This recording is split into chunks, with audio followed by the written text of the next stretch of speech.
పరిశుద్ధుడానికి స్తోత్రములు. మహిమగల రాజానికి స్తోత్రములు. సర్వోన్నతమైన నామం కలిగిన దేవానికి స్తోత్రములు. అని నామముల కంటే నామం కలిగిన దేవానికి స్తోత్రములు. వందనాలు చెల్లించుకుంటున్నాం తండ్రి.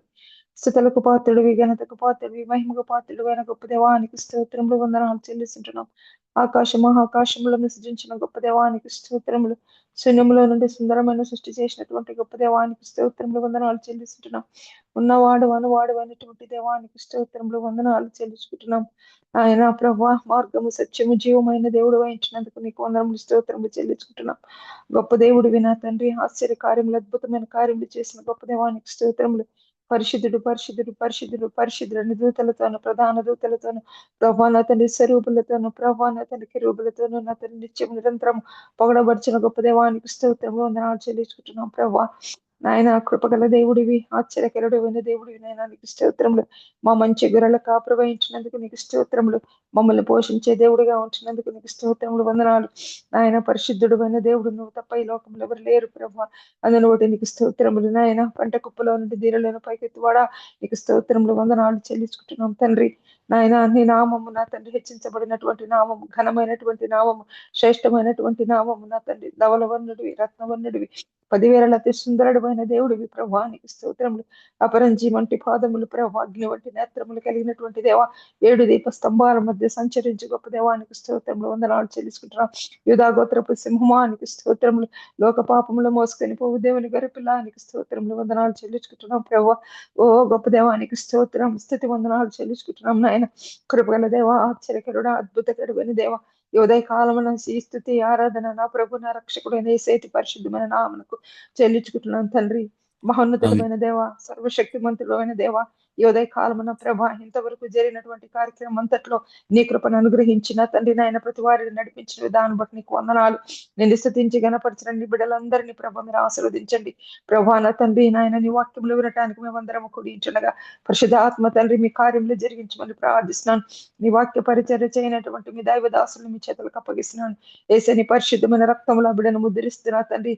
ఆయన ప్రభాన తండ్రి పరిశుద్ధమైన అధికారములకు అప్పగిస్తుండగా పరిశుద్ధాత్మ తండ్రి మీ కార్యము జరిగించిన తండ్రి మీరే నా తండ్రి, తనలో నుండి నా తండ్రి ప్రతి ఒక్కరితో మీరు మాట్లాడమని ప్రార్థిస్తున్నాను. ఓ కృపగల దేవాన్ని దివ్యమైన వక్కులు, శ్రేష్టమైన వక్కులు, బలమైన వక్కులు ఈ ఉదయ కాలమున మా అందరికి వినిపించిన తండ్రి, మా యొక్క హృదయంలో నీ సంతోషమును సమాధానమును ప్రభావాన్ని గ్రహించిన తను నడిపించవలసిందని నాయన. జరగనైనటువంటి ప్రతి కార్యాన్ని మీ చేతులకు అప్పగించుకుంటూ మీ నామమునికి మాత్రమే మహిమ కలుగులాగా కృప చూపించవలసిందని యేసయ్య పరిశుద్ధమైన శక్తిగల నామములు అడిగి వేడుకొని ప్రార్థిస్తున్నాను పరమ తండ్రి. ఆమేన్, ఆమేన్, ఆమేన్. ఆమేన్. హల్లెలూయా. Praise the Lord. Thank you so much అక్క. అందరికీ వందనాలండి. ఝాన్సీ అక్క ప్లీజ్. అందరికీ గుడ్ మార్నింగ్ అండి. మరి ఈరోజు మన మధ్యలో బాబీ అన్న దేవుని ఆత్మ చేత ప్రేరేపింపబడి సిద్ధంగా ఉన్నారు. మరి వారిని పరిచయం చేయటం గౌరవంగా భావిస్తూ, మరి మధురమైన ఆశ్చర్య కృప రక్షించే దోషినైన నన్ను ఇంతదనుక సురక్షితంగా తెచ్చిన ఆ కృపే దరిచేరేదాకా కాచును. సుపరిచితమైన ఈ పాటలోని మాటలే బాబీ రత్నాకర్ గారి పరిచయం. రుచిగల ఫుడ్, స్నేహితులు, వేదాంత విద్య, తత్వశాస్త్రం అనగా బాబీ గారికి మక్కువ. సుందరమైన సాగర తీర నగరం విశాఖపట్నంలో వారి నివాసం. మరి బాబీ అన్నను ప్రేమతో ఆహ్వానిస్తున్నానండి. వెల్కమ్ అన్న. గుడ్ మార్నింగ్ అన్న. గుడ్ మార్నింగ్ అమ్మా. అందరికీ వందనాలండి. ప్రైజ్ ది లార్డ్ అండి. ఈరోజు మరి మనం దేవుని వాక్యం ధ్యానం చేసుకుందాం. లాస్ట్ వీక్ నేను ఒక అంశము మీతో పంచుకొని ఉన్నాను. The tyranny of weaker brother. మీలో ఎంతమందికి జ్ఞాపకం ఉంటారులేండి. అయితే దాని గురించి మరి ఒకసారి ఆల్మోస్ట్ సేమ్ నోట్స్ లో నుంచి చెప్పాలని ఆశపడతా ఉన్నాను. మరొకసారి నేను అది ఒక రకంగా రిపీట్ చేయాలని ఆశపడుతున్నాను. ఎందుకంటే ఈ అంశం మనం జీర్ణించుకోగలిగితే చాలా బాగుంటది. మనకి ఆత్మీయ జీవితంలో మంచి ముఖ్యమైన అంశము మనము పట్టు కలిగిన వారంగా ఉంటామని నాకు ఆలోచన అన్నమాట. సో రిపీట్ చేస్తున్నారని మీరు అనుకోకండి. రిపీట్ చేయటం అన్నట్లు కనిపించిన ప్రభు కృపను బట్టి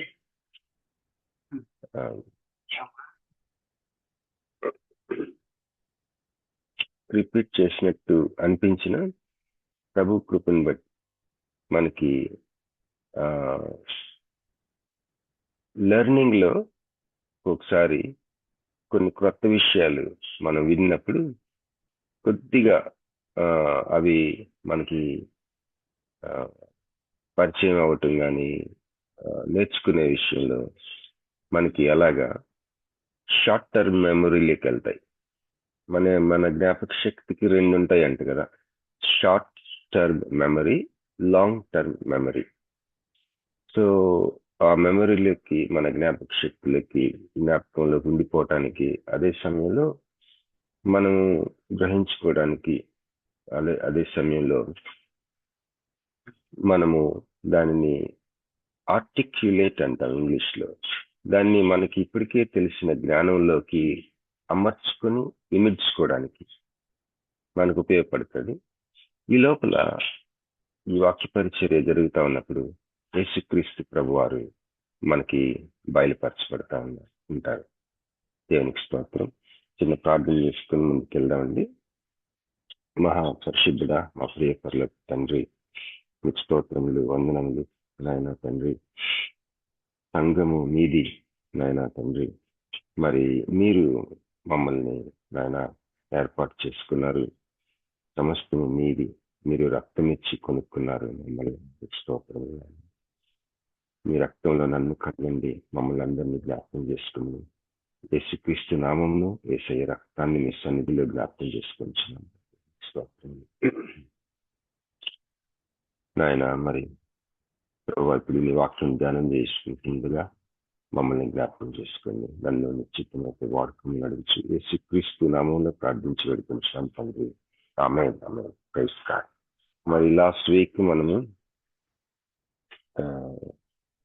ఈ యొక్క అంశం కొరకు క్రొత్త నిబంధనలోని రోమా పత్రిక 14వ అధ్యాయం 1 నుంచి కొన్ని వచనాలు చదువుకున్నామండి. దయచేసి ఎవరైనా చదవగలరా? రోమీలకు రాసిన పత్రిక 14:1 నుంచి కొన్ని వచనాలు. విశ్వాసము విషయమై బలహీనుడైన వానిని చేర్చుకొనుడి. అయినను సంశయములను తీర్చుటకు వాదములను పెట్టుకొనవద్దు. ఒకడు సమస్తమును తినవచ్చునని నమ్ముచున్నాడు, మరి ఒకడు బలహీనుడైయుండి కూరగాయలనే తినుచున్నాడు. తినువాడు తినని వానిని తృణీకరింపకూడదు. తిననివాడు తినువానికి తీర్పు తీర్చకూడదు. ఏలయనగా దేవుడు అతనిని చేర్చుకొనెను. పరుని సేవకునికి తీర్పు తీర్చుటకు నీవెవడవు? అతడు నిలిచియుండుట అయినను పడియుండుట అయినను అతని సొంత యజమానుని పనియే. అతడు నిలుచును, ప్రభు అతనిని నిలువబెట్టుటకు శక్తి గలవాడు. ఒకడు ఒక దినము కంటే మరి ఒక దినము మంచి దినమని ఎంచుచున్నాడు, మరి ఒకడు ప్రతి దినమును సమానముగా ఎంచుచున్నాడు. ప్రతి వాడు మళ్ళీ మర్చిపోతాను ఈ పాయింట్. ఇప్పుడు చదవబడిన భాగము రోమా 14 నుంచి కొన్ని వచనాలు చదువుకుంటున్నామండి. 5వ వచనం చదివారు సిస్టర్ గారు. ఈ 5వ వచనంలో ఒకడు ఒక దినము కంటే మరి ఒక దినము మంచి దినం అని ఎంచుచున్నాడు అని ఉంది కదా. దీని అర్థం మనం జాగ్రత్తగా అర్థం చేసుకోవాలి. ఏంటంటే ఆ రోజుల్లో విశ్రాంతి దినాలు, మరి యూదులకి ప్రత్యేకమైన ఒక క్యాలెండర్ ఉంటుంది. ఆ విషయం గురించి ప్రస్తావిస్తా ఉన్నాడని మనం గ్రహించుకోవాలి. అంతేగాని ఈ రోజుల్లో తిథి నక్షత్రాలు చూసే ఒక క్యాలెండర్ ఉంటుంది. దాన్ని పెట్టుకొని పెళ్లి రోజులు, మంచి రోజులు, రకరకాలైన అన్య మతాలకు సంబంధించిన క్యాలెండర్స్ ఉంటాయి. వాటిని పెట్టుకొని మనం శుభకార్యాలని డిసైడ్ చేయడం అనేది క్రైస్తవ సమాజంలో చాలా చోట్ల జరుగుతుంది. ఈ 5వ వచనం దాని గురించి మాట్లాడలేదండి. యూదా మతానికి వాళ్ళకు ఒక క్యాలెండర్ ఉంటుంది, దాని గురించి మాట్లాడుతున్నారు. ఎందుకంటే ఎక్కువగా ఆ రోజుల్లో మొదటి శతాబ్దంలో ఆ ఫస్ట్ బిలీవర్స్ లో ఎక్కువగా యూదా మతానికి చెందిన అంశాలు చాలా ప్రాబ్లమాటిక్ గా ఉండేవి. ఆవశ్యం అన్నమాట ఈ రోజు మంచి రోజులంటే. చదవండి సిస్టర్. ఒకడు ఒక దినము కంటే మరి ఒక దినము మంచి దినమని ఎంచుచున్నాడు, మరి ఒకడు ప్రతి దినమును సమానముగా ఎంచుచున్నాడు.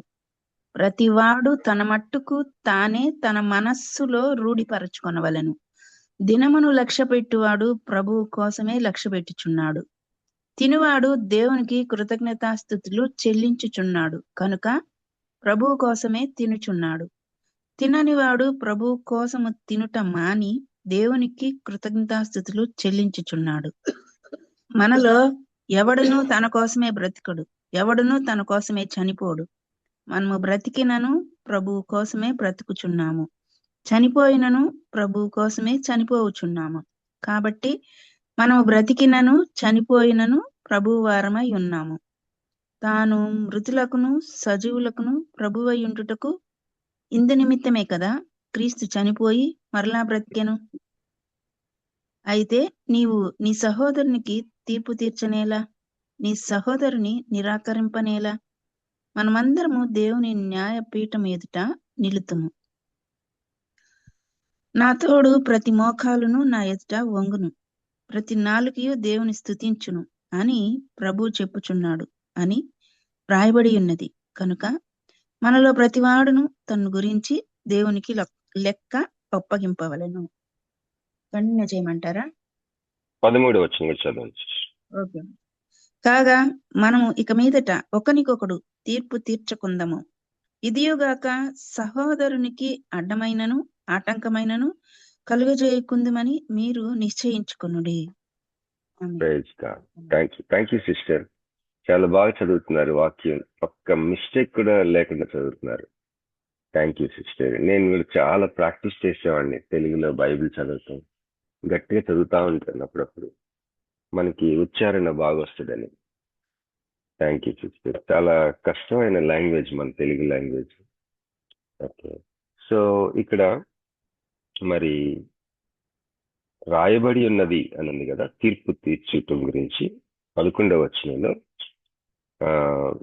నా తోడు ప్రతి మోకాలును నా ఎదుట వంగును, ప్రతి నాలుకయు దేవుని స్తుతించునని ప్రభువు చెప్తున్నాడు.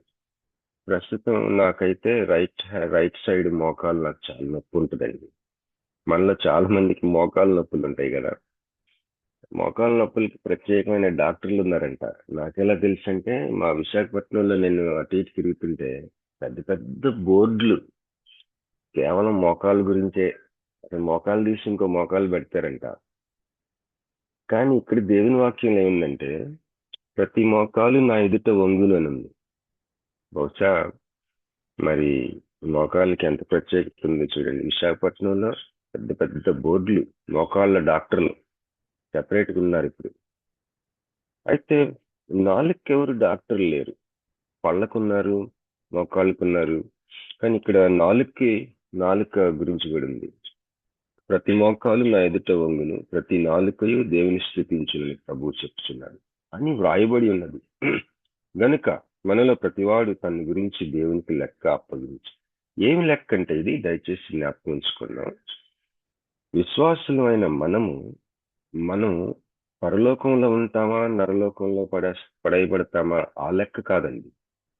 ఇది మనకి ఎంతో సువార్త. ఏంటంటే మనం అప్పచెప్పవలసిన లెక్క ఏంటంటే, దేవుడికి నువ్వు నేను చేసిన సేవ గురించి. ఈ లోకంలో సమాధికి యువతల వైపు అంతా ప్రభు కొరకు నువ్వేం చేసావో దానికోసం మాత్రమే ఈ లెక్క. ఎందుకంటే పరలోకంలో మనం ఖచ్చితంగా పరలోకంలో ఉంటాం. మన విశ్వాసాన్ని బట్టి, మన క్రియలను బట్టి మాత్రం కాదండి మనం జ్ఞాపకం ఉంచుకోవాలి. ఈ విషయంలోనే క్యాథలిక్స్ కి మనకి సిద్ధాంతపరమైన విభేదం వచ్చింది. వాళ్ళు ఏమంటారంటే, యేసుక్రీస్తుని మీరు నమ్ముకుంటే మాత్రమే సరిపోదు, యేసుక్రీస్తు నీ కొరకు మరి అటోన్మెంట్ అయ్యాడు. అంటే అటోన్మెంట్ అంటే తెలుగులో ప్రాయశ్చిత్తం అయ్యాడు. నా జీవితంలో నేను పాపిని అని తెలుసుకొని, నా జీవితంలో నా కొరకు యేసుక్రీస్తు ప్రభు సిలువలో త్యాగం చేసిన యేసయ్య నాకు ప్రాయశ్చిత్తం అయ్యాడు అని నేను మనస్ఫూర్తిగా విశ్వసిస్తున్నాను కదా. నేను విశ్వసించిన ఆ మొదటి క్షణంలో నేను నీతిమంతుడిగా తీర్చబడ్డాను దేవుడి చేత. దేవుడు నన్ను నీతిమంతుడిగా తీర్చాడు. అదే అనుభవం నీకు జరిగింది. కనుక మనము రక్షణ విషయంలో నిశ్చయత కలిగి ఉండాల. ఎటువంటి అనుమానం కలిగి ఉండకూడదు.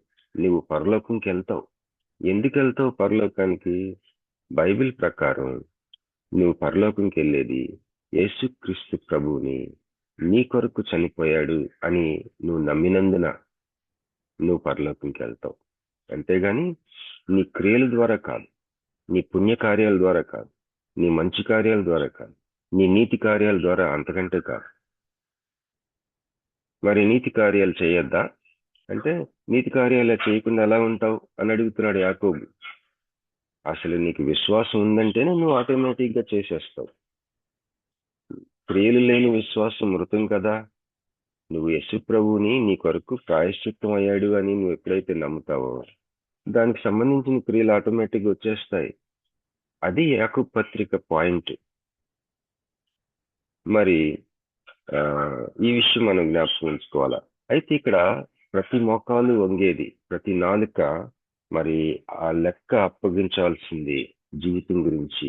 దేని గురించి అంటే, ఈ రక్షించబడిన తర్వాత దేవుడు నిన్ను నీ విశ్వాసాన్ని బట్టి నీతిమంతుడిగా నీతిమంతురాలుగా తీర్చేసిన తర్వాత మనం జీవించే జీవితం, ఆ జీవితంలో నువ్వు ప్రభు కొరకు ఏం చేసావు ఆ విషయంలో లెక్క అప్పచెప్పటం అన్నమాట.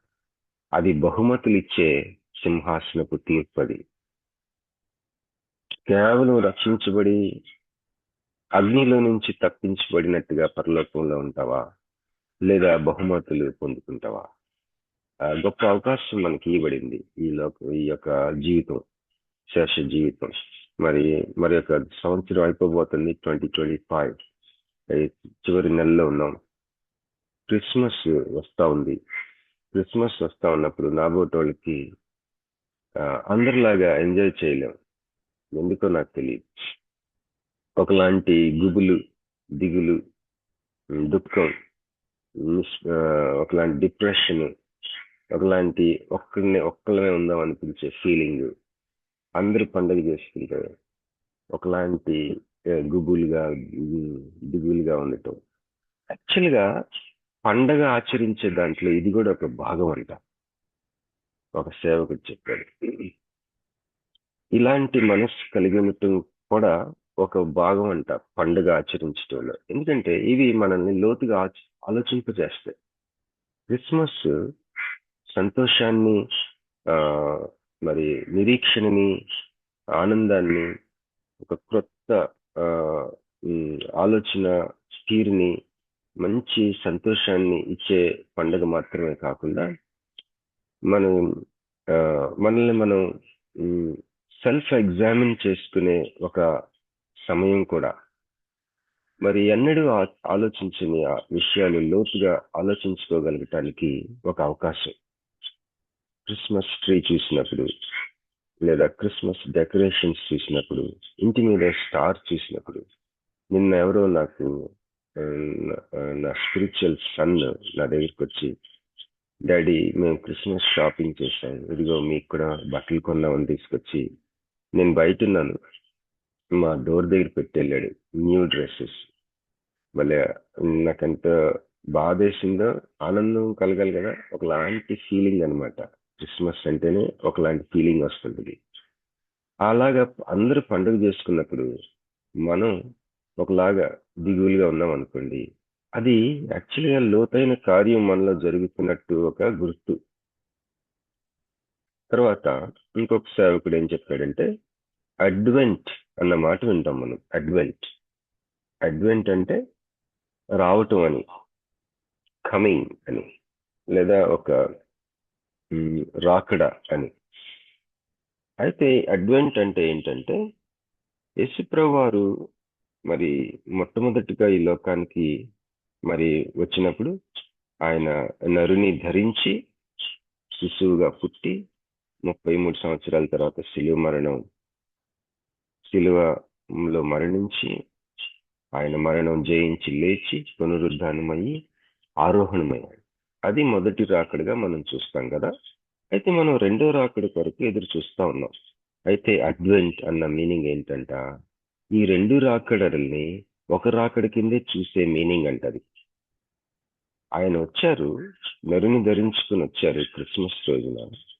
అది దాంట్లో రెండో రాకడ గురించిన విషయం కూడా గుప్తమై ఉన్నది. అంటే ఇది మొదటి రాకడ, రెండో రాకడ అని మనం రెండు భాగాలుగా చూసే ఈ విషయాన్ని, ఈ యొక్క సంఘటనలని దేవుడు మాత్రం ఒక సంఘటనగానే చూస్తాడట. అదే అడ్వెంట్. ఇది మనం గ్రహించుకుంటే చాలా బాగుంటుంది అనిపించింది. అయితే ఇంకొక విషయం చెప్పి నేను ముందుకు వెళ్తాను. ఏంటంటే జెనీవా నగరము మీ జీవితంలో ఎప్పుడైనా అవకాశం ఉంటే మీరు దర్శించండి. స్విట్జర్లాండ్ లో ఉంటుంది జెనీవా. అది రిఫర్మేషన్ కి, సంఘ దిద్దుబాటుకి పుట్టినిల్లు. అక్కడ జాన్ కాల్విన్ పరిచర్య చేశాడు. మరి మహా గొప్ప గొప్ప సేవకులు పరిచర్య చేసి, మరి అక్కడ ప్రభుత్వాలు ఏ విధంగా నడిపించుకోవాలి అన్నది వాళ్ళు డాక్యుమెంట్ చేసిన ఒక నగరం అది. స్విట్జర్లాండ్ లోని జెనీవా. ఈరోజు అమెరికాలో ఒక డెమోక్రసీ ఉంది. ఒక డెమోక్రసీ అంటే తెలుగులో ఏమంటారండి, ప్రజాస్వామ్యం ఉంది. అమెరికా ప్రజాస్వామ్యం యొక్క వయస్సు ఇంచుమించు 200 సంవత్సరాలు. వాళ్ళు ఎక్కడి నుంచి కాపీ కొట్టుకున్నారు? ఇంచుమించు చాలా వరకు ఇంగ్లాండ్ దేశం, రవి అస్తమించిన బ్రిటిష్ సామ్రాజ్యం కదా. అంటే సూర్యుడు ఎక్కడైతే ఉంటాడో ఈ ప్రపంచంలో, అక్కడ ఆ ప్రతి ప్రదేశాన్ని పరిపాలించిన సామ్రాజ్యం బ్రిటిష్ సామ్రాజ్యం. వారు ఈ ప్రజాస్వామ్యం గురించిన మూలాలు వాళ్ళ రాజ్యాంగ గ్రంథాల్లో ఉన్నాయి. వాళ్ళకి ఎక్కడి నుంచి వచ్చింది? అసలు ప్రజాస్వామ్యం, రాజరికం నుంచి ప్రజాస్వామ్యంకి వచ్చినప్పుడు ఆ ప్రజాస్వామ్యం అనేది ఎలా నడిపించుకోవాలి, సూత్రాలు, ఆ రాజ్యాంగాలు, ఇవన్నీ కూడా మూలాలు జెనీవా నగరంలో జాన్ కాల్విన్ ఇలాంటి వాళ్ళు గొప్ప గొప్ప దైవజనులు వాళ్ళు రచించారు. ఒక ఒక నగరాన్ని ఏ విధంగా పరిపాలించుకోవాలి. ఆ రోజుల్లో దేశం అంటే నగరమే. ఇప్పుడు చూడండి, దుబాయ్ ఉంది, యునైటెడ్ అరబ్ ఎమిరేట్స్ ఉంది, లేకపోతే కువైట్ ఉంది. ఒకసారి కువైట్కి వెళ్ళాను నేను. కువైట్ మొత్తం మనం ఒక 2 days లో చూసేయచ్చు మొత్తం కువైట్. మరి చిన్న చిన్న దేశాలు ఇవి. ఖతార్, లేకపోతే సౌదీ అరేబియాకి దగ్గర అంతే. మిగతా అన్ని చాలా స్మాల్ కంట్రీస్ అవి. ఒక రోజు మొత్తం ఒక రౌండ్ కొట్టేయచ్చు. సింగపూర్ అయితే చాలా చిన్నది, మన విశాఖపట్నం అంత ఉంటుందేమో. సో ఇవన్నీ, వీటిని సిటీ స్టేట్స్ అంటారు. అంటే అవి నగరాలే కానీ దేశాలు కూడా. సో ఆ రోజుల్లో అట్లా ఉండేవి అనమాట. కనుక వీటిని ఎలా పరిపాలించాలి అనేది ఒక రాజ్యాంగంగా, ఒక రిటర్న్ ఫామ్ లో ఈ పరిపాలన ఎలా చేసుకోవాలి అన్నది జెనీవా నగరంలో ప్రారంభమైంది. ఓకే, ఈ జెనీవా నగరాన్ని నేను దాదాపు ఒక 4-5 సార్లు నేను విజిట్ చేశాను కోవిడ్కి ముందు. అక్కడ ఒక అంతర్జాతీయ సదస్సులు జరిగేవి. అవి కేవలం క్రైస్తవ మీటింగ్స్ మాత్రం కాదవి. అవి అన్ని మతాలకి, అసలు ఏ దేవుడు లేననేవాడు కూడా. అయితే దానికి వచ్చేవాళ్ళు మాత్రం ఖచ్చితంగా నాయకులు అయి ఉండారు. ఎలాంటి నాయకులు అయి ఉండారంటే, ఒక దేశము లేదా ఒక నగరాన్ని, వాటి యొక్క పాలసీస్ ని ప్రభావితం చేయగలిగిన నాయకులై ఉండాలి. కనుక అలాంటి దాంట్లో నేను అబ్జర్వర్ కేటగిరీలో నేను వెళ్ళాను. సో ఆ ఎక్స్పోజర్ నా జీవితానికి చాలా ఆశీర్వాదకరంగా ఉంది. మీరు ఎవరైనా ఇంట్రెస్టెడ్ అయితే నేను పరిచయం చేయగలను. కానీ అది కంప్లీట్లీ సెల్ఫ్ స్పాన్సర్డ్. అది ఎవరు స్పాన్సర్ చేయరు మనకి. ఎనీహౌ, ఇప్పుడు అక్కడ ఒక సంఘం, ఒక చర్చ్ ఉంటుంది. ఆ చర్చిలో జాన్ కాల్విన్ గారు ప్రసంగం చేసిన చర్చ్ అది. ఆ చర్చి, అక్కడికి వెళ్ళిన వాళ్ళందరూ ఆ చర్చ్ చూస్తారు, కొండ మీద ఉంటుంది. సో అది నేను కూడా వెళ్ళి చూశాను. అక్కడ ఏంటంటే దేవుని వాక్యం చెప్పే పాస్టర్ గారి పుల్పిట్ సంఘంలో మధ్యలో ఉంటది, ఫ్రంట్ ఉండదు. మధ్యలో గోడకి చర్చ్ మధ్యలో ఉంటది. గోడకి కాస్త కొద్దిగా పైకి ఉంటుంది, అందరికి కనిపించేది. ఫ్రంట్ కూర్చున్న వాళ్ళు వాకింగ్ చెప్పేటప్పుడు ఆ పాస్టర్ గారు వచ్చి దాంట్లో నిలబడి చెప్తా ఉంటారు. అందరూ వెనక్కి చూస్తారు, ఫ్రంట్ వాళ్ళు వెనక్కి చూస్తారు, వెనక వాళ్ళు ఎడిదిరిగి ఈజీగా వాళ్ళకి ముందుకు చూస్తా కనిపిస్తారు. అక్కడ దాని తాత్పర్యం ఏంటంటే, ఎందుకు అలా చేశారంటే, వాక్య పరిచర్య చేస్తున్న నేను మీలో ఒకడిని, మీలాంటి వాడిని, వినిచున్న మీలాంటి వాడిని అని చెప్పటాను. ఆ చర్చిలో ఆ పాస్టర్ గారు వాకింగ్ చెప్పే పుల్పిట్ చర్చి మధ్యలో ఒక ప్రక్కన గోడకు ఉంటది, ఫ్రంట్ ఉండదు. ఆ చర్చి మోడల్, ఆ పుల్పిట్, ఆ దేవుని వాక్యం చెప్పే ఆ బైబిల్ స్టాండ్ మధ్యలో పెట్టారు కదా, ఆ చర్చి యొక్క నమూనా మనకు చాలు. అది ఎంత సందేశాన్ని ఇస్తుందో. ఈరోజు వాక్యం చెప్తున్న నేను అవ్వచ్చు, మీలో చాలా మంది వాక్య పరిచర్య చేయవచ్చు. మన అందరం కూడా సింపుల్ ట్రూత్ ఏంటంటే, మనం చెప్తుంటే వినే వాళ్ళల్లో మనం ఒకళ్ళం. కనుక మనమేమి అతీతులం కాదు, అది చాలా సింపుల్ ట్రూత్. అది మనం ఏం చెప్తామో మనం ఖచ్చితంగా అది మనకి దేవుడు మరి ఎక్కువగా తీరుస్తాడు డెఫినెట్లీ. అయితే రెండంచులు కలిగిన ఖడ్గం అంటాం కదా, రెండంచులు కలిగిన ఖడ్గము అనగానే ఒకటేమో వినే వాళ్ళకి, ఒకటేమో చెప్పే వాళ్ళకని మన వాళ్ళు అంటారు, కానీ అసలు అది కరెక్ట్ కాదు. యుద్ధంలో రెండంచులు కలిగిన ఖడ్గం వాడే వీరులు ఎక్కువ సాధించగలరు. యుద్ధంలో రిజల్ట్స్ చాలా పవర్ఫుల్ వెపన్ అనమాట రెండంచులు కలిగిన ఖడ్గం అది. సో వాక్యానికి అంత పవర్ ఉంది, అట్లాంటి వెపన్ అది అని చెప్పడానికే కానీ వినుచున్న నీకు, చెప్తున్న నాకు, ఇద్దరికి లోపలికి దూసుకెళ్ళిపోతుంది. ఇవన్నీ మనం అనుకునే ఇంటర్ప్రిటేషన్స్. ఎనీహౌ, మరి సమయం చెప్పాలంటే జాన్సన్ నాకు కొద్దిగా లేట్గా ఇచ్చాడు ఈరోజు. ఎంతవరకు కవర్ చేస్తామో అని చూద్దాం. కనుక క్రిస్మస్ గురించి చెప్పాను. జెనీవా నగరంలో ఆ యొక్క పుల్పిట్, పాస్టర్ గారు వాకింగ్ చెప్పే బైబిల్ స్టాండ్, అది ప్రజల మధ్యలో ఉంటుందని చెప్పాను. మీలో నేను ఒకడిని, మీలాంటి వాడిని అని చెప్పడానికి, వాకింగ్ చెప్పే నేను మీలాంటి వాడినే అని చెప్పటానికి. తర్వాత క్రిస్మస్ గురించి కూడా చెప్తాను. ఇవి మీ మాటలు చెప్తూ అసలు టాపిక్ లోకి వెళ్దాం. ఇక్కడ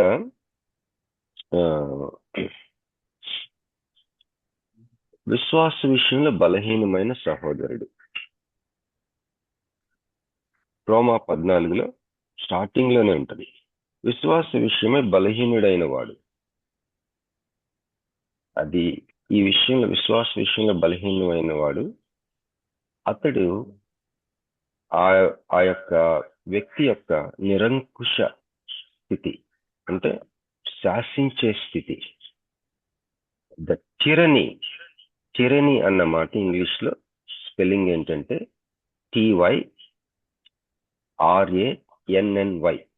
టిరనీ.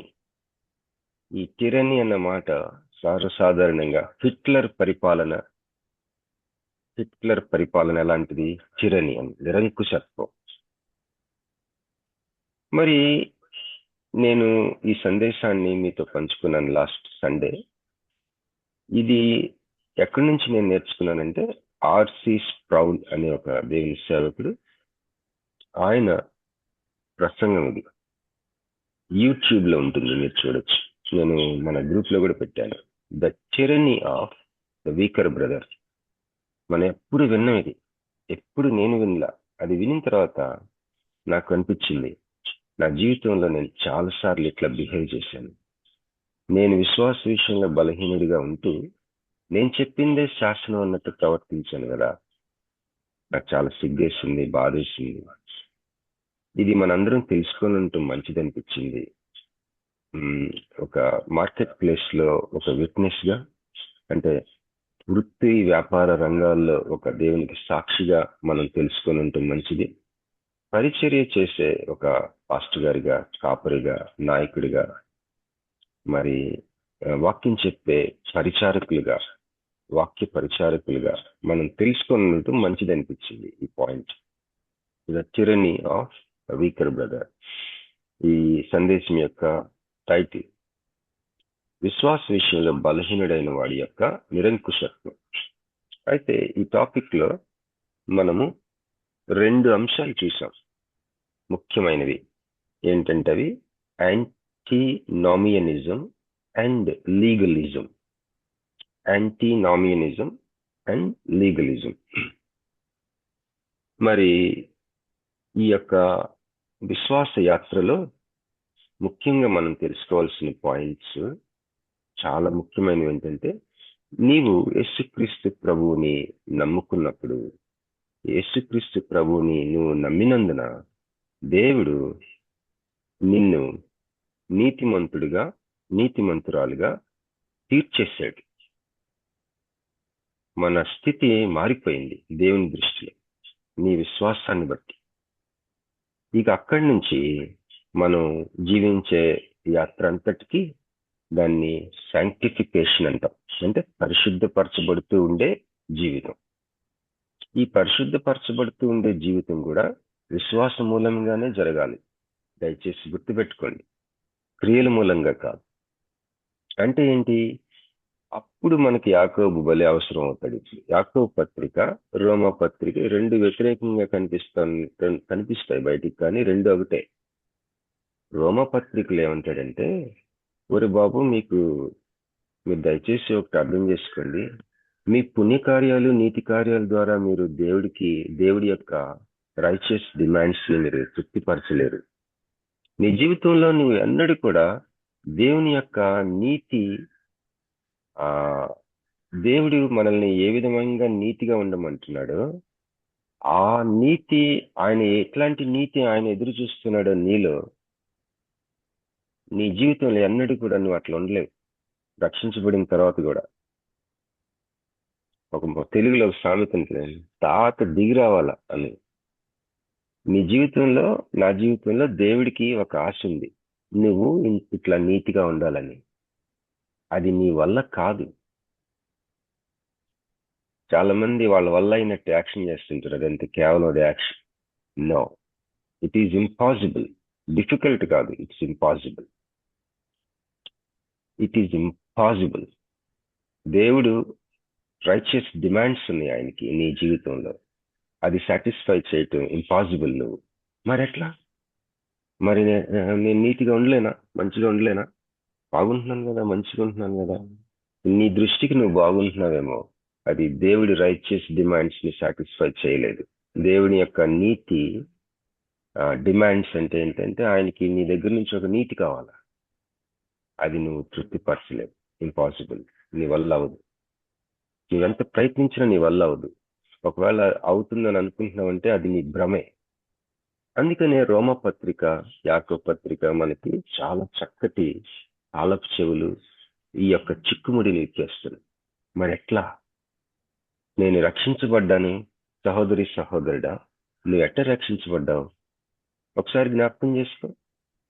ఈరోజు అందరూ సెల్ఫ్ ఇన్స్పెక్టర్ లాగా మారిపోతుంటారు. మా పాస్టర్ గారు అనేవారు అనమాట, ప్రభురాత్రి భోజనం తీసుకుంటున్నప్పుడు, నువ్వు నీ జీవితాన్ని పరీక్షించుకో, ఇతర జీవితాలను కాదు. Examine your own life, not others అంటుంటాడు ఆయన. నవ్వొస్తుంటది.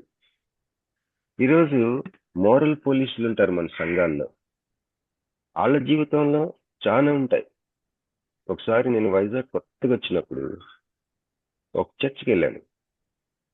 ఆ చర్చి చాలా వింతగా ఉంది. నాకు 11 గంటలకు స్టార్ట్ అయింది, 3 గంటలకి మధ్యాహ్నం. నాకు ఆకలి, చాలా ఆకలేస్తుంది. నాకు అలవాట్లేదు అలాంటి షెడ్యూల్ చర్చి. సో కానీ బాగుంది అనిపించింది, వాకింగ్ బాగా చెప్పారు ఆయన అనిపించింది. అయితే కరెక్ట్ గా 3 గంటలకి ఇక అక్కడి నుంచి బస్సు ఎక్కితే, సిటీ బస్సు, దాదాపు 1 గంట సేపు పడుతుంది ఇంటికి రావడానికి. అంటే 4 అనుకోండి. ఇక మనం 4 గంటలకు తింటాం అనమాట అని అనుకుని బస్ స్టాప్ లో నించొని ఉన్నాం, నేను, నన్ను తీసుకెళ్లిన సహోదరుడు. ఈ లోపల ఒక అత్యుత్సాహం కలిగిన ఒక సహోదరుడు నా దగ్గర బస్ స్టాండ్ లో నుంచుంటే అప్పుడు దాకా చర్చిలో ఉన్నాడు, నేను చూశాను ఆయన్ని, హలో అంటే హలో అనుకున్నాం. కానీ బండి వేసుకుని కరెక్ట్ గా నా ముందు ఆపాడు. ఇంకా బస్సు రాలేదు, ఎదురు చూస్తా ఉన్నాం. బ్రదర్, మీరు రక్షించబడ్డారా అన్నాడు. ఈడెవడరా బాబు, అసలే ఆకలేస్తుంటే, అందులో మిట్ట మధ్యాహ్నం 3 గంటలు, ఇప్పుడు దాకా చర్చిలో చూశాడు కదా నన్ను, రక్షించబడటం అంటే పడినట్టున్నాను, నాకు తెలుసు ఏదో పడిన రక్షించబడ్డాను అని అట్లాంటి ఫీలింగ్ ఉంది. కానీ ఇట్లాంటి ప్రశ్నలు అడుగుతుంటే కరెక్ట్ గా చెప్పేంత క్లారిటీ కూడా లేదు. 91లో ఇది, 1991. అయినా సమయం సందర్భం లేకుండా ఏంటి ఇతని బస్ స్టాండ్ లో అనుకుని నేనేం చెప్పానంటే, బ్రదరు, నన్ను తీసుకొచ్చాడు ఈయనకి నా స్టోరీ అంత తెలుసు, తర్వాత ఆయనతో మాట్లాడి నన్ను వదిలే అని చెప్పాను. సరే, దేవుని దేవని వదిలేశాడు. ఆ తర్వాత ఆ సహోదరుడు గురించి నాకు తెలిసింది ఏంటంటే, రోజు డ్యూటీ నుంచి రాగానే వాళ్ళ వైఫ్ని కొడతాడంట. నన్ను రక్షించబడ్డావా అని అడిగిన వ్యక్తి ఎందుకు కొడతాడంట?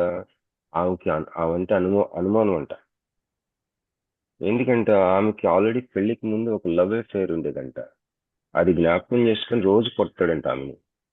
మళ్ళీ స్కూల్లో దిగబెడతాడంట. టీచర్ అంట ఆమె.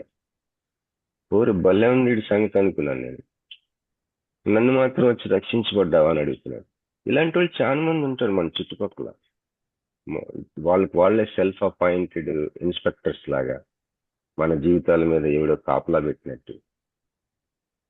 ఇలాంటి వాళ్ళని మనం పెద్దగా పట్టించుకోని అవసరం లేదు. ఎందుకంటే అందరం పాపులమే, అందరం విశ్వాసం మూలంగా నీతిమంతులుగా తీర్చబడవలసిందే, అందరం విశ్వాసం మూలంగా పరిశుద్ధపరచబడవలసిందే. సో రోమా పత్రికలో ఏం చెప్తా ఉన్నాడంటే, ఓ విశ్వాసులారా, మీరు ఏ విధంగా రక్షించబడ్డారో అదే విధంగా పరిశుద్ధపరచబడతారు కూడా.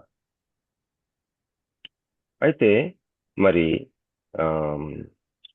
ఎట్లా రక్షించబడ్డారు మీరు ఒకసారి జ్ఞాపకం చేసుకోండి. మీరు రక్షించబడిన రోజున ఒక చిన్న పిల్లోడి వలె శిలువ త్యాగాన్ని, యేసుక్రీస్తు శిలువలో చేసిన ఆ యొక్క త్యాగాన్ని నా కొరకు, నా పాపాల కొరకు, పాపాలన్నీ ఒప్పుకుంటూ నా కొరకు, నా పాపాల కొరకు ఆయన చనిపోయాడు, ఆయన రక్తం కార్చాడు, నాకు బదులుగా ఆయన చనిపోయాడు అని చెప్పేసి మనము ఎంత నమ్మాం, ఎంత ప్రార్థన చేసాం ఆ రోజు, రక్షించబడిన రోజు. ఎంత నా పాపాలు కడిగయ్యా అని పాపాలు అన్ని ఒప్పుకున్నాం మనం. అది ఎంత విశ్వాసం అది. అప్పుడు ఏం జరిగిందంటే, దేవుడు నీ విశ్వాసాన్ని చూసి నిన్ను నా బిడ్డ, నువ్వు నీ విశ్వాసాన్ని బట్టి నా దృష్టిలో యేసుక్రీస్తుని, ఆయనని నీ లైఫ్ లో యేసుక్రీస్తుని చూస్తున్నా, నీకు బదులుగా నేను యేసుని చూస్తున్నా. నా కుమారుడా, నా కుమార్తె, యేసుని నీ ప్లేస్ లో నువ్వు పెట్టుకున్నావు కాబట్టి, నీ కొరకు చనిపోయాడని నువ్వు నమ్మావు కాబట్టి, నా దృష్టిలో నువ్వు నీతిమంతుడివి, నా దృష్టిలో నీతిమంతురాలివి అని ఆ నీతిని ఆయన నీ తల మీద ఉంచాడు, నీ ఆత్మలో ఉంచాడు, నీ స్థితిలో ఉంచాడు. నీ జీవితానికి ఆ నీతిని ఇంపార్టేషన్ చేశాడు, ఆపాదించాడు. That is the first time. Justified అంటాం ఇంగ్లీష్ లో, అంటే నీతిమంతుడిగా తీర్చబడ్డావు, నీతిమంతురాలుగా తీర్చబడ్డావు నీ విశ్వాసాన్ని బట్టి మాత్రమే. సరే, ఈ అనుభవం అయిన తర్వాత మనం ఏం చేస్తాం అన్నమాట, ఇక నుంచి మళ్ళీ లీగలిజంలోకి వెళ్తాం. అంటే నేను నా సొంత నీతి కార్యాలు చేయటం ద్వారా ఇక నుంచి దేవుడికి పరిశుద్ధంగా జీవించవచ్చు నేను అని ఒక భ్రమలో పడతాం. ఇంకొక బ్యాచ్ ఉంటారు, ఇక నన్ను నీతిమంతుడిగా తీర్చేశాడు కాబట్టి ఇక నాకు ఏ సిస్టమ్, వాళ్ళకి ఒక ఎథికల్ సిస్టమ్ ఉంటుంది. ఏంటంటే ఎటువంటి రూల్స్ అండ్ రెగ్యులేషన్స్ నాకు వర్తించవు, ఏ ఏ ఏ న్యాయ వ్యవస్థ లేకపోతే ఏ ధర్మశాస్త్రము నాకు వర్తించదు, నా ఇష్టం వచ్చినట్టు నేను ఉంటాను. ఎందుకంటే నేను యేసుక్రీస్తు ప్రభు నా కొరకు చనిపోయాడు, నేను రక్షించబడ్డాను, నేను నీతిమంతుడిగా తీర్చబడ్డాను కాబట్టి నాకు ఏది మంచిదైతే అదే నేను చేస్తాను అని అనుకునే వాళ్ళని ఒక టైప్ అయితే, నాకు తెలిసిన నీతి ద్వారా దేవుణ్ణి తృప్తిపరుస్తూ నేను పరిశుద్ధంగా ఉంటాను అని అనుకునే వాళ్ళు ఒకవైపు. యేసుక్రీస్తు ప్రభు నా కొరకు ప్రాణం పెట్టాడు. నేను ఎంతో నమ్ముకొని రక్షించబడ్డాను. నేను నీతిమంతుడిగా తీర్చబడ్డాను కనుక ఇక నేను ఏది మంచిదైతే అది చేస్తాను, నాకు ఏది మంచిదని తోస్తే అది చేస్తాను అని అనుకునే వాళ్ళని యాంటీనామియనిజం అంటే ధర్మశాస్త్ర వ్యతిరేకవాదులు అంటారు. ధర్మ వ్యతిరేక వ్యాధులు కాదు, వాదులు. ధర్మ వ్యతిరేక వాదులు అంటారు. అంటే యాంటీనామియనిజం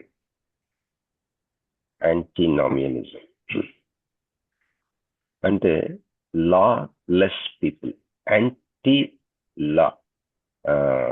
లాయిజం, యాంటీ లాయిజం అనొచ్చు. అంటే ఒక ధర్మశాస్త్రానికి వాళ్ళు వ్యతిరేకం, మాకేం అప్లై అవ్వదు అనుకుని ఒక సిస్టమ్ ఉంటుంది వాళ్ళకి మైండ్స్ లో. విశ్వాసులే వాళ్ళు ఒక పక్క అయితే, ఇంకొక పక్క ఏంటి లీగలిజం అంటే మోరలిజం.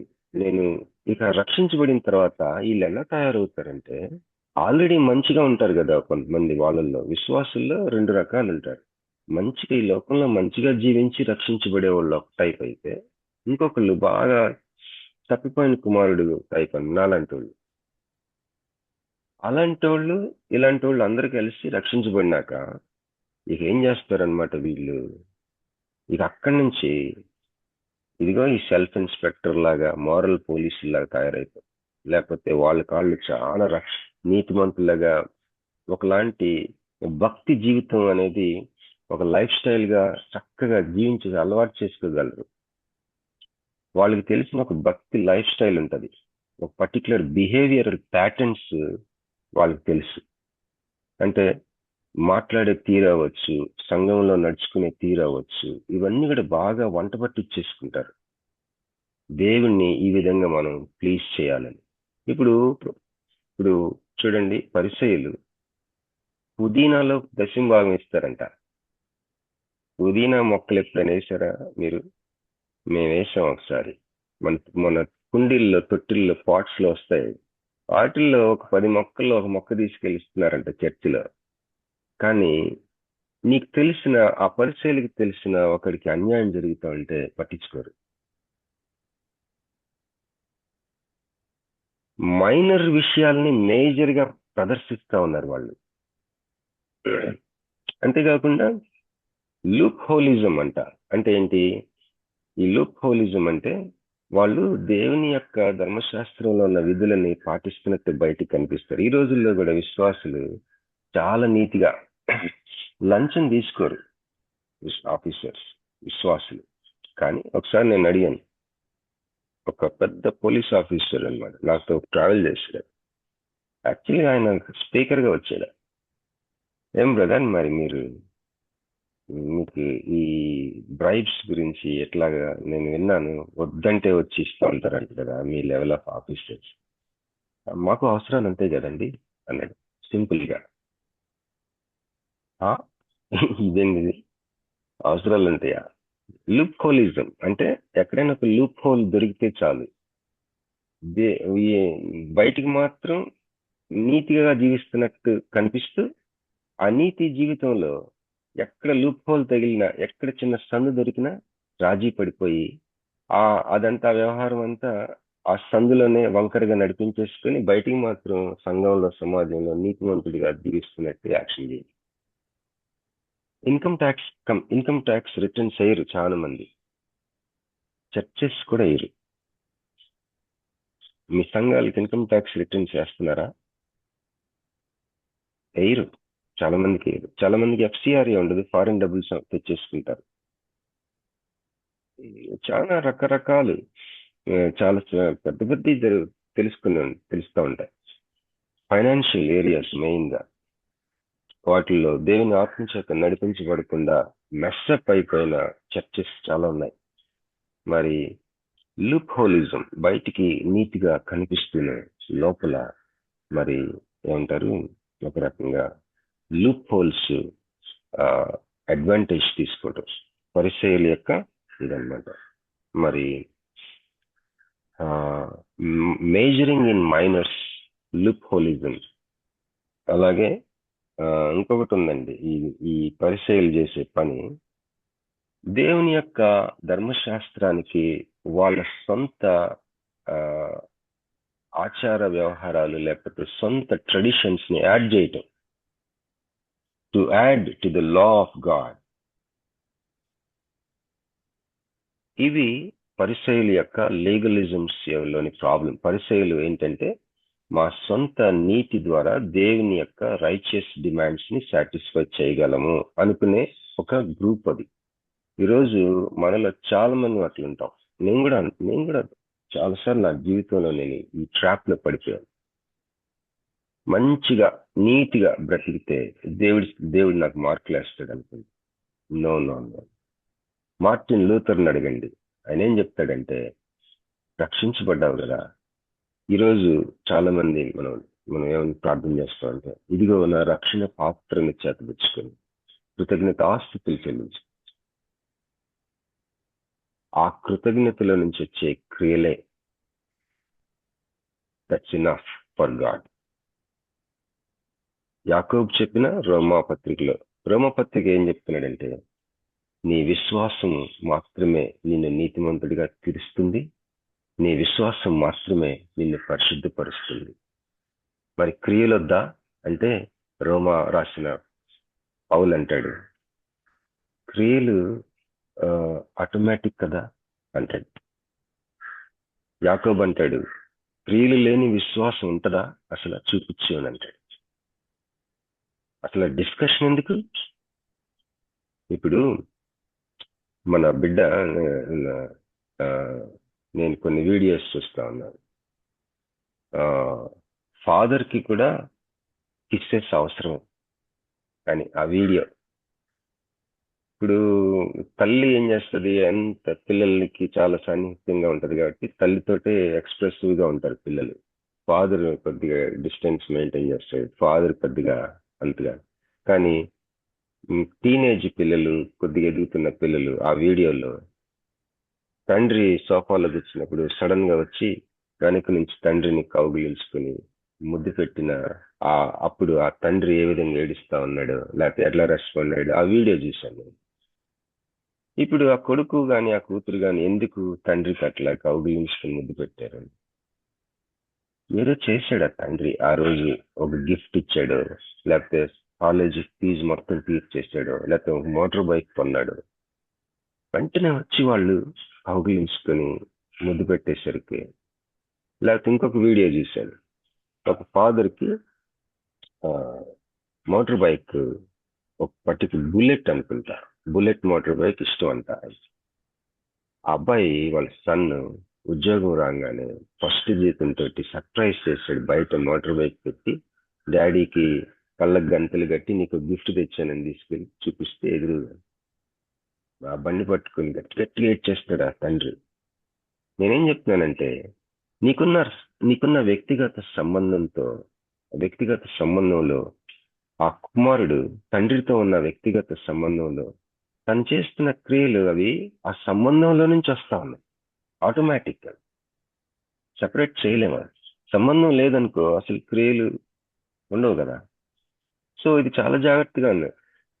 శిరస్సుని హత్తుకొనకుండా ఉండి నువ్వు నీతిగా బ్రతకచ్చు. యేసుక్రీస్తుతో నీకు వ్యక్తిగత సంబంధం లేకుండా నువ్వు నీతి క్రియలు చేస్తూ విశ్వాసిగా చలామణి అవుతున్నావేమో. వాళ్ళని కపట సహోదరులు అంటారు. బలహీనమైన సహోదరుడి ప్రాబ్లం ఏందిరా అంటే అసలు ఏంటి, what is the problem of this man అంటే అతని మనస్సాక్షి యొక్క దీన్ని స్క్రూపుల్ అంటారు ఇంగ్లీష్ లో. స్క్రూపుల్ అంటే మనస్సాక్షి యొక్క పరిస్థితి. తెలుగులో దగ్గర నోట్ చేసుకున్నాను. అదే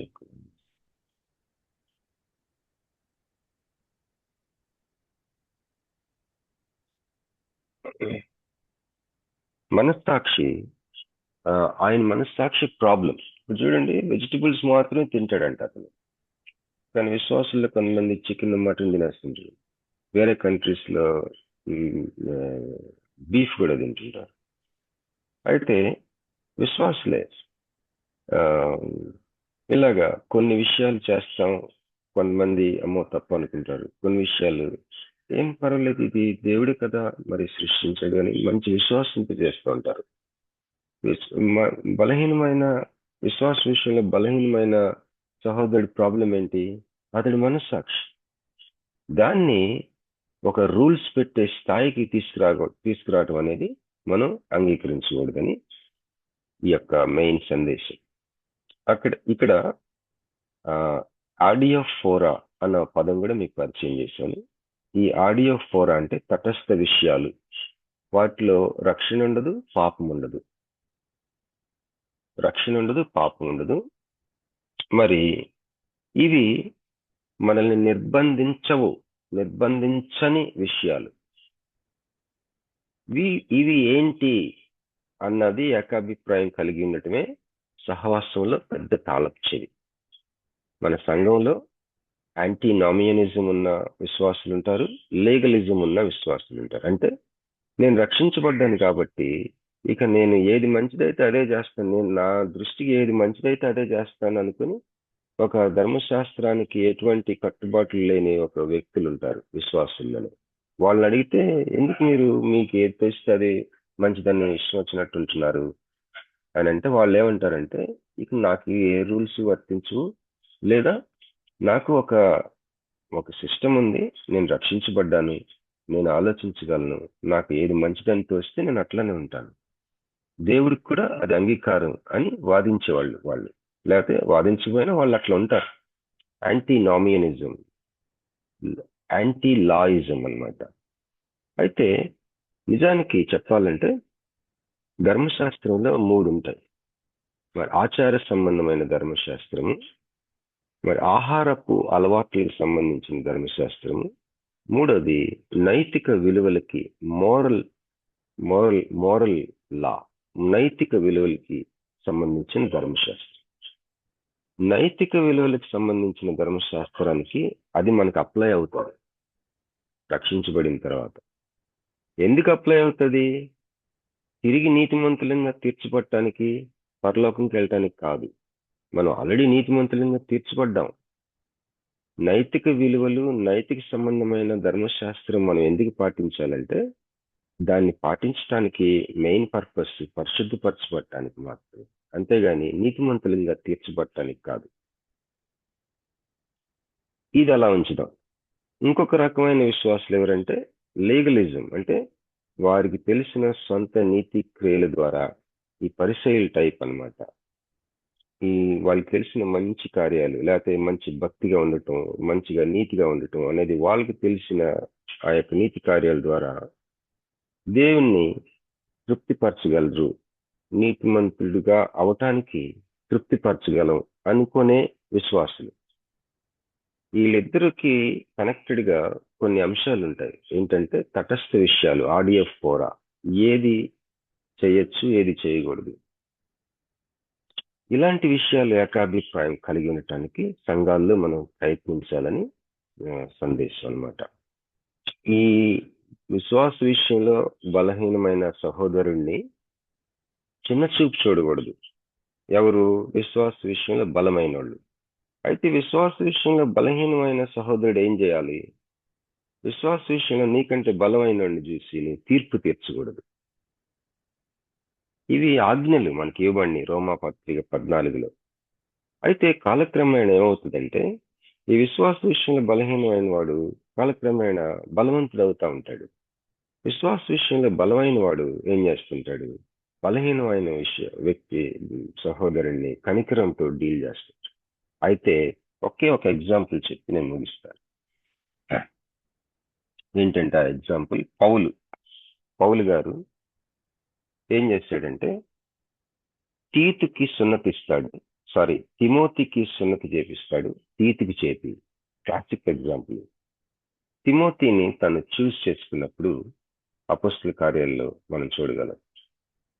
అక్కడ తిమోతి తండ్రి గ్రీకు దేశస్థుడు, తల్లి యూదురాలు. ఆ ఊర్లో మొత్తం యూదులే. అప్పుడు వారి కొరకు ఆ యూదులో ఆ ఊరు నిండా యూదులు ఉన్నారు కాబట్టి వారి కొరకు తిమోతికి సున్నతి చేపిస్తాడు. కానీ యెరూషలేంకి వెళ్ళినప్పుడు మాత్రం తీతుని వెంట పెట్టుకుని వెళ్తాడు. అది మనం గలతీ 2వ అధ్యాయం చూడగలం. అక్కడ కపట సహోదరులు కొంతమంది పౌలుని డిమాండ్ చేస్తారు. ఈ తీతు కంప్లీట్లీ గ్రీక్ బ్యాక్గ్రౌండ్ నుంచి వచ్చాడు, గ్రీక్ దేశస్థుడు. నువ్వు అతనికి సున్నతి చేయించాలి కదా అంటే ఒక్క క్షణం కూడా వాళ్ళ మాట వినలేదు. యాక్చువల్గా అక్కడ పేతురు, యోహాను వీళ్ళందరూ ఉన్నారు. వాళ్ళు కాదు డిమాండ్ చేసింది. కపట సహోదరులు కొంత లీడర్షిప్ లెవెల్లోకి వెళ్ళటానికి ప్రయత్నించిన కపట సహోదరులు, బలహీనమైన విశ్వాసులు ఉన్నారు. వాళ్ళు తీతుకి సున్నతి చేయమని డిమాండ్ చేసినప్పుడు పౌలు ఏం మాత్రం ఒప్పుకోపోగా చాలా తీవ్రంగా దాన్ని వ్యతిరేకిస్తాడు. ఇక్కడ పాయింట్ ఏంటంటే విశ్వాస విషయంలో బలహీనమైన సహోదరుడు, బలహీనమైన సహోదరి వాళ్ళ వరకు వాళ్ళు కొంత వాళ్ళ మనస్సాక్షిని బలపరుచుకుంటూ ఉంటే అంతవరకు పర్వాలా. మరి సంఘంలో రూల్స్ పెట్టి శాసించి వాళ్ళు చెప్పిందే కరెక్ట్ చెయ్యాలి అన్న స్థితికి ఎప్పుడైతే వస్తారో మనం చాలా తీవ్రంగా వ్యతిరేకించాలి దాన్ని. అదే tyranny of a weaker brother. విశ్వాస విషయంలో బలహీనమైన సహోదరుని యొక్క నిరంకుశత్వాన్ని ఎదిరించాలి. ఇంకొకటి ఏంటంటే పేతురుని పౌలు ఎదిరిస్తాడు, ఖండిస్తాడు బహిరంగంగా. ఏంటంటే వారు అన్ని జనులతో కలిసి తినరు, భోంచేయరు యూదులు. కానీ యేసుక్రీస్తు ప్రభువు నమ్ముకున్న తర్వాత పేతురు చాలా చక్కగా నడుచుకుంటా ఉంటాడు. పేతురు is not a small man, spiritual giant. తను చాలా పెద్ద లీడర్. నేను ఈ మధ్య కొంతమంది లీడర్స్ అబద్ధాలు ఆడటం చూశాను. నేను వాళ్ళంటే ఎంత గౌరవం ఉందో నాకు. అబద్ధాలు ఆడేస్తున్నారు సమాజానికి భయపడి. పేతురు కూడా అట్టనే చేశాడు. పేతురు ఏం చేశాడు? అప్పుడు దాకా అన్ని జనులతో కలిసి భోంచేస్తా ఉన్నాడు. కానీ యెరూషలేము నుంచి, యాకోబు దగ్గర నుంచి కొంతమంది వచ్చారు యూదులు. వాళ్ళు రాగానే అన్ని జనులతో భోజనం కూర్చుంటూ మానేసి యూదులతో మాత్రమే కూర్చుంటున్నాడు. అప్పుడు పౌలు పక్కకు తీసుకెళ్లి, పేతురు ఏం భయా ఎటు చేస్తున్నావు, అటు చేయకూడదు కదా అని రహస్యంగా చెప్పలా, అందరి ముందు గద్దిస్తాడు. నువ్వు చేస్తున్న పనేంటి? యూదులు అయ్యింది అన్ని జనుల్లా ప్రవర్తిస్తున్నావు, ఖండిస్తాడు. ఎందుకు అలా చేశాడంటే పేతురు విశ్వాస విషయంలో బలహీనమయ్యేటప్పుడు అలాంటి ప్రవర్తనని ఒక రకంగా ఖండించకపోతే అది రూల్ అయిపోద్ది. బలహీనమైన విశ్వాసి యొక్క నిరంకుశత్వం అయిపోద్ది. అందరూ అదే పాటిస్తారు. అన్ని జనులతో కూర్చోరు ఇక భోజనానికి యూదులు. అందువలన బహిరంగంగా గద్దించాడు పౌలు పేతురు. ఇవి క్లాసిక్ ఎగ్జాంపుల్స్. సో ఇక్కడ మరి యేసు ప్రభు వారు సంఘంలో మరి ఒక ప్రత్యేకమైన ప్రత్యక్షత, ఆయన యొక్క సన్నిధి ఉంటుంది. కనుక ఏది ఆడియో ఫోరా, ఎవరు బలహీనమైన విశ్వాసి, ఇవి మనం జాగ్రత్తగా పట్టుకోవాల్సిన విషయాలు.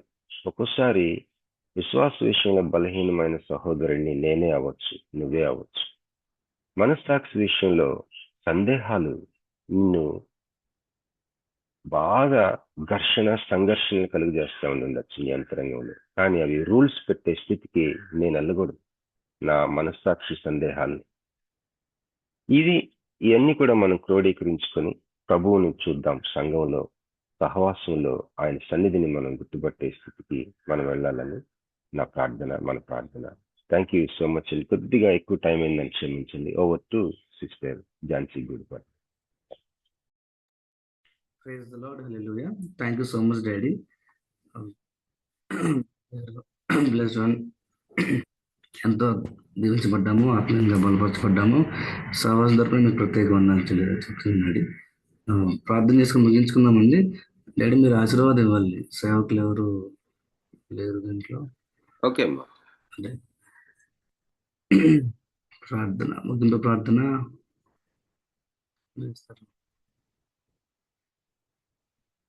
ఝాన్సీ రన్నమ్మ గారు మీరు చేస్తారా?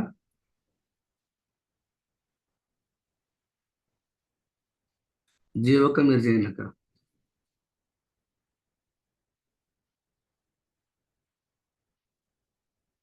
జీవక కూడా సిద్ధంగా చేయండి.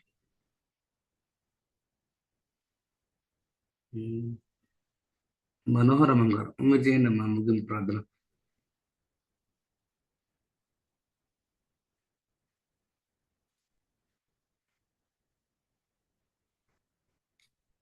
కాటన్నయ్య గారు.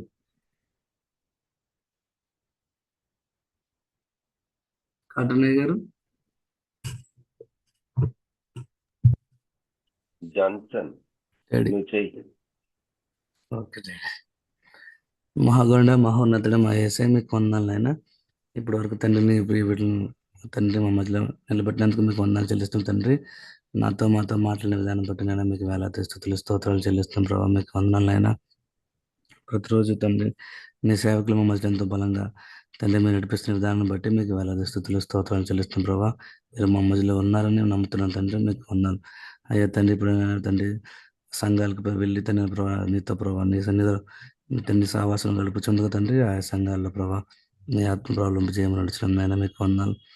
ప్రతి ఆరాధనలో ప్రభావ మీరు ఉండండి. మీ నామంకం మహిమ తెచ్చుకోండి. కుడి చేరవలసిన ప్రతి బిడ్డని పేరు పెట్టి దీవించి ఆశీర్వదించమని నీ నామంకం మహిమ తెచ్చుకోమని యేసు నామమున అడిగి వేడుకొంచున్నాం తండ్రి. ఆమేన్. పర్లకు ప్రార్థన. పరలోకమందున్న మా మా తండ్రి, తండ్రి నీ నీ నామం నామం పరిశుద్ధపరచబడును గాక, నీ రాజ్యం రాజ్యం వచ్చును వచ్చును గాక, గాక, నీ నీ చిత్తం చిత్తం పరలోకమందు పరలోకమందు నెరవేరినట్లు భూమి మీద నెరవేరును గాక. గాక. మన ఆహారం నేడు మాకు దయచేయండి. మన అపరాధములు వారిని క్షమించిన ప్రకారం అపరాధములను మీరు క్షమించండి. శోధన తేక దుష్టు నుంచి తప్పించండి. రాజ్యము, శక్తి, బలము, మహిమ నిరంతరం నీవే ఉన్నాయి తండ్రి. ఆమేన్. ఆమేన్. ఆమేన్. ఇప్పుడు మన పరమ తండ్రి అయిన దేవుని ప్రేమయు మన ప్రభువును మన రాజులకు రాజు అయిన యేసుక్రీస్తు ప్రభు యొక్క కృపయు పరిశుద్ధాత్మ యొక్క సహవాసము ఆశీర్వాదము దీవెన తోడు ఆదరణ మనందరికీ సమృద్ధిగా కలిగిన గాక. ఆమేన్. Praise God. Praise Lord. ఆమేన్. Praise the lord. Hallelujah. Thank you so much daddy. అందరికీ వందనాలండి. రేపటి దినం తిరిగి కలుసుకుందాము. Have blessed Sunday. Praise the lord.